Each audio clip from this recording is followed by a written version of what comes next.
This is the World Organic News catch-up episode. Jon Moore reporting. Well, at long last, the voice is back, sort of. I have some thoughts to catch up on and some housekeeping too. Housekeeping first. A heartfelt thanks to Angry Genghis for their review on iTunes. Really, thank you so much. I might point out, though, that I'm not in New Zealand, but in Australia. The wonder of the interwebs is the dissolution of borders and the possibility of direct conversations across the globe. If anyone is doing interesting things out there and would like to be interviewed, drop me a line at podcast@worldorganicnews.com. Now let's turn to the news. I've had time to think these past few weeks, and there has been one standout idea stuck in my mind: soil carbon. The post from millennial mutt entitled "The Call of the Farm, the Polyfaces Vision for a Better World" explains how we can reverse the excess carbon dioxide accumulated in the atmosphere by returning it to the soil. This has the added benefit of increasing the fertility of the soil. Why, I hear you ask, is there a need to place carbon in the soil? Or more correctly, back in the soil? Well, I'm so glad you asked. When the Second World War ended, there was an industry designed to pull nitrogen out of the atmosphere.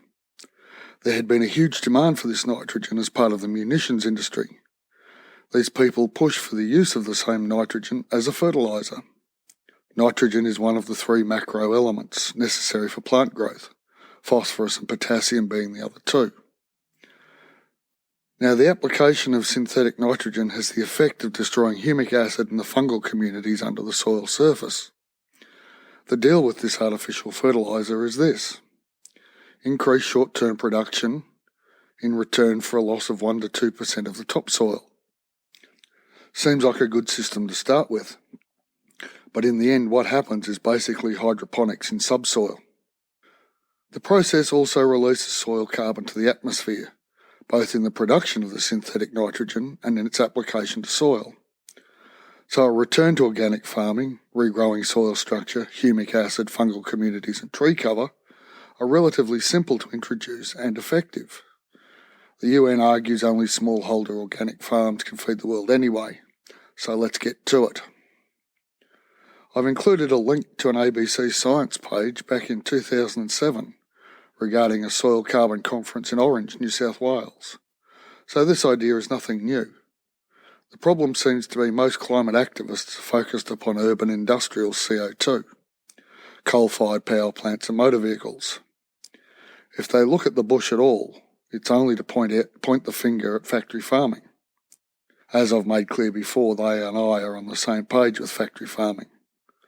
But the simplicity, in inverted commas, of returning soil carbon seems to have passed the urban types by, and this is a shame. Polyface Farm in Virginia, USA, is run by a contrarian individual, Joel Salatin.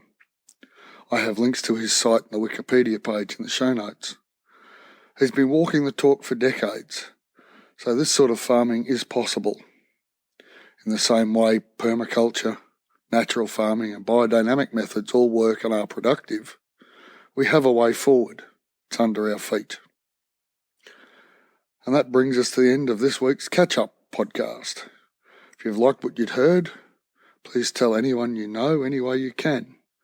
I'd also really appreciate a review on iTunes or whichever podcatcher you use. This helps others to find us. Thanking you in advance. Any suggestions, feedback or criticism of the podcast or blog are most welcome. Email me at podcast@worldorganicnews.com. Thanks for listening, and I'll be back next week as usual.